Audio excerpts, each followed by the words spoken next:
ప్రేక్షకుల హృదయాలను గెలుచుకున్న నటి స్నేహ గురించి ఒక ఆసక్తికరమైన విషయం వెలుగులోకి వచ్చింది.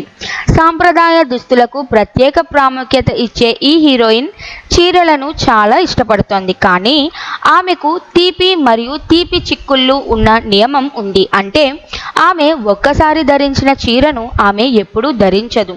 ఒక సమయంలో ఒక పత్రిక ఆమె గురించి విమర్శనాత్మక వ్యాసం రాసింది. స్నేహ కొత్త బట్టలు ధరించదు, ఆమె ఎప్పుడూ ఒకేలాంటి బట్టలు ధరిస్తోంది అని చేసిన వ్యాఖ్యలు ఆమెను తీవ్రంగా బాధించాయి. ఆ సంఘటన తరువాత ఆమె ఒక్కసారి ధరించిన చీరను తాకకుండా కొత్త చీరలలో ఫోటోషూట్లు చేయడం ప్రారంభించింది. ఇది అప్పటి వ్యాఖ్యలకు బలమైన సమాధానంగా మారిందని చెప్పవచ్చు.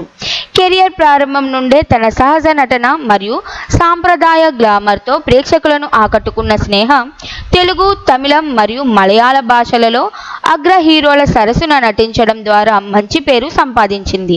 తమిళ హీరో ప్రసన్నను వివాహం చేసుకుని 2 పిల్లలకు తల్లి అయిన తరువాత ఆమె కొంతకాలం సినిమాలకు దూరంగా ఉంది.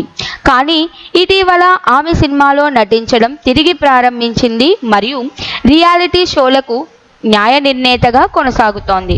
ఇటీవల స్నేహాలయం అనే చీర షాపింగ్ మాల్ను ప్రారంభించి వ్యాపార రంగంలోకి అడుగుపెట్టిన స్నేహ చీరల ఫోటోషూట్లతో సోషల్ మీడియాలో యాక్టివ్గా ఉంది. ఇప్పుడు కూడా ఆమె ప్రజాదరణ ఏమాత్రమూ తగ్గలేదు. తన ప్రత్యేకమైన శైలి, నటన మరియు సాంప్రదాయ పట్ల పదునైన అవగాహనతో ఆమె ఎంత ప్రత్యేకమైనదో మరోసారి నిరూపించుకుంటోంది.